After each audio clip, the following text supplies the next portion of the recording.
Hey everybody, today I wanted to talk about this third-party rumor thing going on for Microsoft and Xbox, but before we jump into that, let's talk about the game we're playing today, which is Brotato. I actually own this game on Steam, but I'm currently playing the Game Pass version here in the video just to get some achievements, but it's a great little game.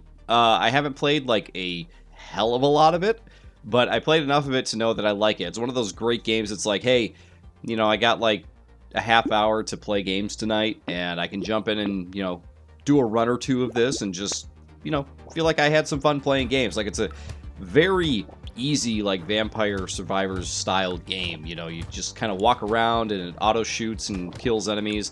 It's just fun. Just kind of fun to turn your brain off, even listen to like a podcast or something or some music in the background and play. It's a cool little game. I recommend checking it out.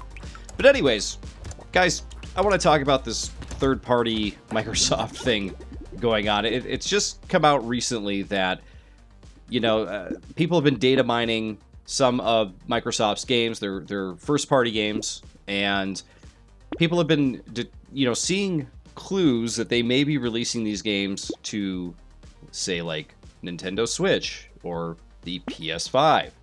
And people are in an uproar about this. And it hasn't been confirmed yet, but supposedly next week, Phil Spencer is going to talk about the quote-unquote future of Xbox. And, we're in a very interesting time here, right? Because there's been a lot of, say, news pieces about Xbox not doing as well as Microsoft had hoped. The PS5 outselling the, the Series X. What was it, like 3-1, I think it said.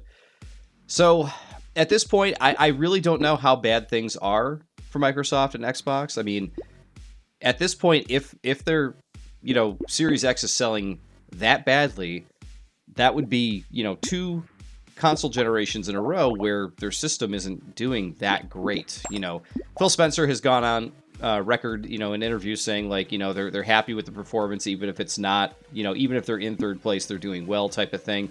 I think a lot of that is attributed to Game Pass. I think that Game Pass has millions upon millions of subscribers, so Microsoft is looking at that as a win, and they should, because Game Pass is a cool service. I really enjoy it. I'm pretty much to the point now in my life where, I'm not playing games as much as I used to. Because I'm, working and raising my son and everything. So for me, whatever they're adding to Game Pass, whether it's like a day one, brand new game, or whether it's an older game that they just happen to get, thrown on the service. For me, it's a lot of like, oh, cool, this game's here. I'm going to check it out. It's already part of the, subscription that I have. And I have my subscription, paid up for like the next 2 or 3 years. I forget what the actual date is, but due to what Microsoft had set up before with like the really cheap Xbox Live cards and stuff that you could buy at the point. I got 2 to 3 years of Game Pass paid up like for super cheap. So for me, it's like a win-win. I haven't been buying as many new games, and so I've just been enjoying what Game Pass has to offer. So for me, like my use case for Game Pass fits perfectly with my lifestyle. I don't have as much time. I'm just checking out new games as they come along. Most of the time, I'm not paying $60 or $70 for a brand new game anyway. I'm picking up stuff that's on sale when it gets cheaper. And I'm just playing stuff that Game Pass has thrown on the service, right? And I think that, a lot of other people are kind of in the same boat. I think there's a lot of people who subscribe to Game Pass who are younger and have a lot more time to get angry with it because it doesn't release a lot of, like, all these, like, AAA brand new games on the service, right? Especially with how much people have been complaining about how Microsoft is not releasing as many games as they should be, and when they do, they don't feel like they're of the AAA variety. But anyway, I digress. To get back to the point and them becoming third party, with as successful as Game Pass is, I think that is part of the plan here. So, is Microsoft going third party? Well, potentially, yeah, right?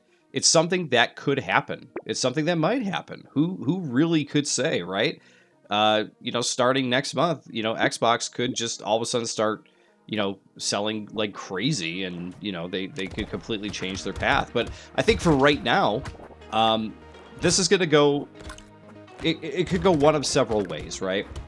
Are these games, like Hi-Fi Rush, you know, like Starfield, are these games coming to PS5? So, my first thought on that is, yes, I think they're coming to PS5.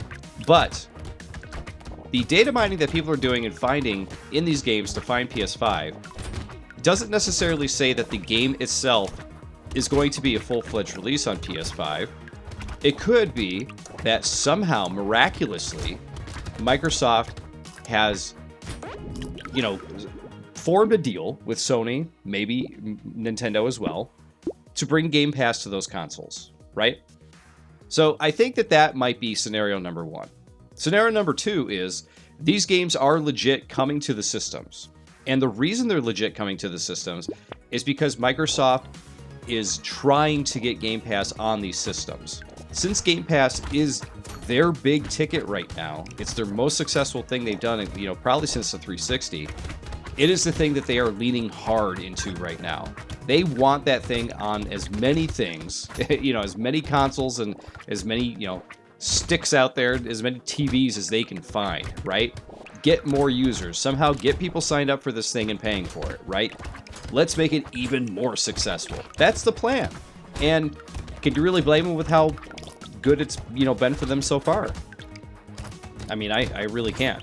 So if they have to put some of their games out on these systems, you know, between Switch or PS5, to get that going and get that to work, to get them into a position where they can make a deal to put Game Pass on the other system, I think they're going to go for it.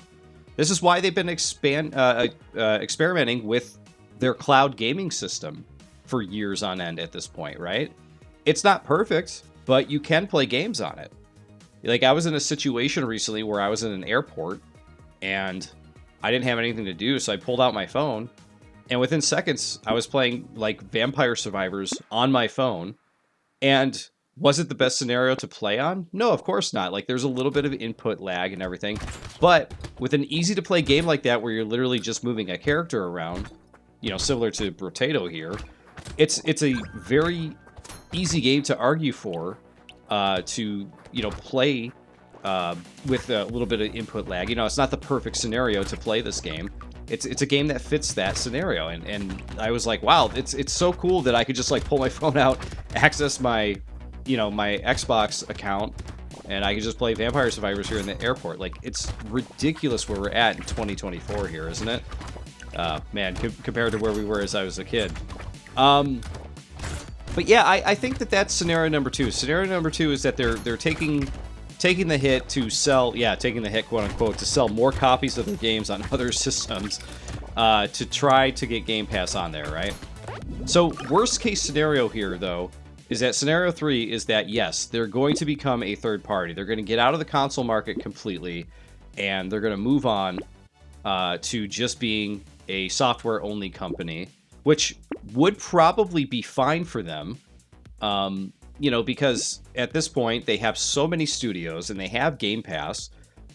If they decided, hey, we're not going to release any more consoles, but Game Pass is going to be our new, you know, basically our new console, our new model, I don't think that other companies would scoff at that. I think that Sony would jump, you know, at that to be like, well, listen, you don't have a console. If we can get your games on our system, then awesome. It's a win for everybody, right?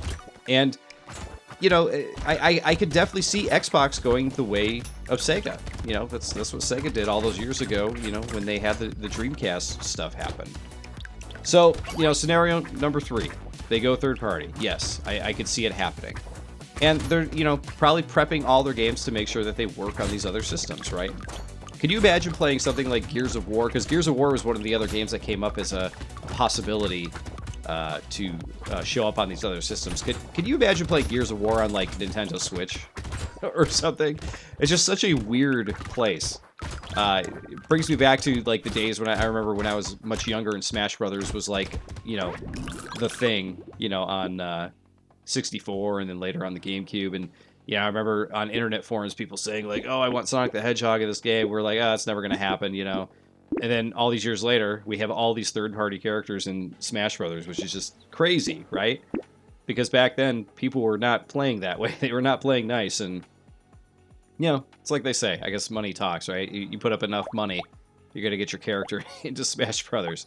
Just like Banjo-Kazooie eventually made, you know, their way to Smash Brothers as well.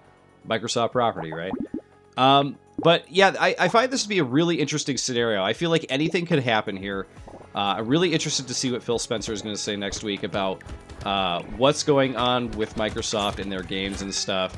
So I guess that come next week, we will see what happens. But hey, everybody, thanks for listening. GG, and I'll talk to you all next time.